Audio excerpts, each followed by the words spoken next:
धन्यवाद सभापति जी। मैं सबसे पहले दाद देना चाहती हूँ इस बिल के टाइमिंग की कि अभी ईद की रौनक बुझी भी नहीं थी और हमारी जड़ों पर एक नया फरमान लाया गया। पहले उत्तर प्रदेश में मुसलमानों को नमाज पढ़ने पर रोक लगाई और फिर सौगात में ये बिल लाया गया। निसार में तेरी गलियों पे है वतन, जहाँ चली है रिवाजों गैर कि कोई ना सर उठाकर चल सके।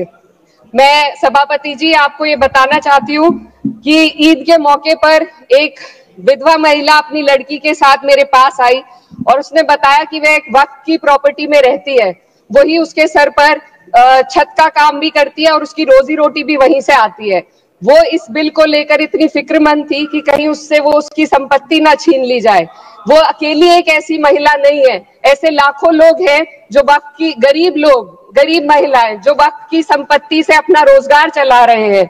और ये जो वक्फ बाय यूजर क्लॉज के हटाने से लाखों वक्फ की जायदाद अपना स्टेटस खो देंगी और लाखों लोग इसी तरीके के लोग सड़कों पर आ जाएंगे।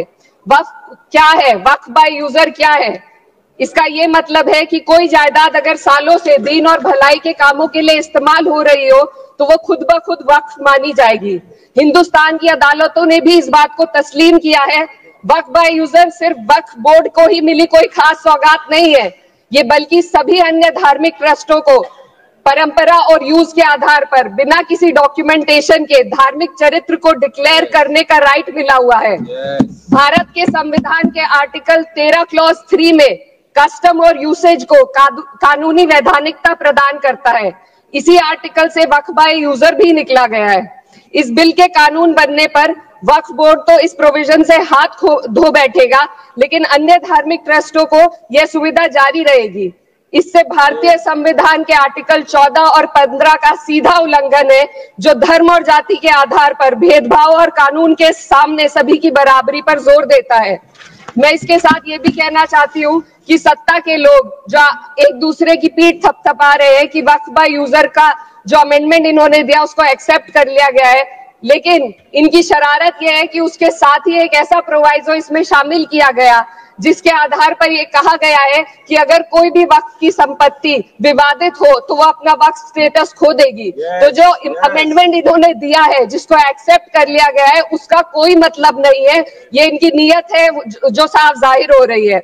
सोने पर सुहागा एक काम और किया है सरकार ने। वक्फ की कानून के सेक्शन 107 को हटाकर लिमिटेशन एक्ट में 12 साल तक ही किसी के खिलाफ अदालत में जाने का प्रोविजन है। सेक्शन 107 में बोर्ड को लिमिटेशन एक्ट से राहत मिली हुई थी। वक्फ बोर्ड कभी भी अवैध कब्जाधारियों के खिलाफ अदालत जा सकता था। अगर ये सेक्शन ना हो तो अवैध कब्जा करने वाले लोग कानूनी प्रक्रिया का फायदा उठाकर वक्फ की प्रॉपर्टी को हड़प सकते हैं। अन्य धार्मिक ट्रस्टों पर भी ये लिमिटेशन एक्ट लागू नहीं होती, तो फिर वक्फ बोर्ड के साथ ये सौतेला रवैया क्यों किया जा रहा है? धर्म को देखकर दोहरी नीति क्यों अपनाई जा रही है? सेक्शन 107 और वक्फ बाय यूजर को अगर एक साथ पढ़ा जाए तो इससे लाखों वक्फ की प्रॉपर्टी पर कब्जा किया जाएगा। इसलिए ये बिल मुसलमान की भलाई का नहीं बल्कि उनके वजूद और विरासत को मिटाने का बिल है।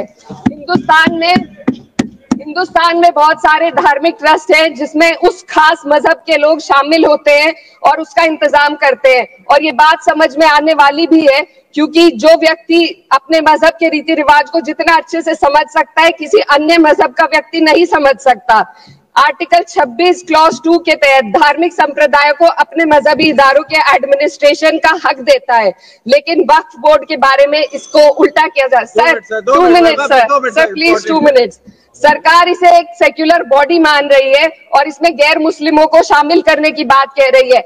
आपके मुंह से सेक्युलरिज्म की बात सुनकर अच्छा लगा, लेकिन अगले ही पल ये भ्रम टूट जाता है क्योंकि आपको सिर्फ दान देने के लिए प्रैक्टिसिंग मुस्लिम का आपने क्लॉज डाला है, लेकिन बोर्ड में बैठने के लिए मुस्लिम होने की कोई आपकी क्लॉज नहीं है। तो इससे आपकी जो दोहरी नीति है वो साफ जाहिर होती है।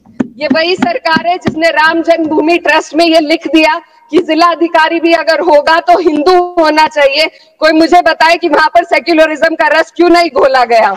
सर आखिर में मैं अपनी बात को खत्म करने से पहले महिलाओं का मुद्दा बार बार उठाया जा रहा है। सरकार का कहना है कि बोर्ड में मुस्लिम महिलाओं को रिप्रेजेंटेशन देंगे।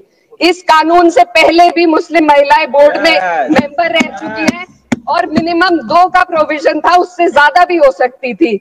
सर, मैं ये कहना चाहती हूँ कि सरकार ने महिलाओं के लिए ऐसा कौन सा नया काम किया जिसका ढिंडोरा सरकार का हर सदस्य पीट रहा है। इस बात की तायीद अगर आपकी तरफ से कोई मुस्लिम महिला करती तो आप उसका यकीन भी करते, लेकिन अफसोस आपकी इतनी लंबी कतार में एक भी मुस्लिम महिला नजर नहीं आती है। महिला नहीं है, एक महिला। सर, मैं खुद एक मुस्लिम महिला हूँ, मैं सिर्फ एक मैं माइनॉरिटी महिला हूँ। इस सदन में हम सिर्फ 2 महिलाएं हैं और उस नाते से मैं ये बात कहना चाहती हूँ कि इस बिल के माध्यम से मुस्लिम महिलाओं को कुछ नहीं मिल रहा है, ये हमें कुछ नहीं देना चाहते, सिर्फ टोकनिज्म हमारे नाम पर बनाकर एक नैरेटिव मीडिया में चलाना चाहते हैं। तो ये बिल मुसलमान की भलाई का नहीं, उनकी पहचान को मिटाने का है। सर, अंत में मैं बस यही कहना चाहती हूँ कि कागजों की कैद में बस नाम रह जाएंगे, वो जो हमारे थे सिर्फ दावे में रह जाएंगे। इस बिल के द्वारा मीठी ईद के जायके को कड़वा करना, यही असली सौगाते मोती था। बहुत बहुत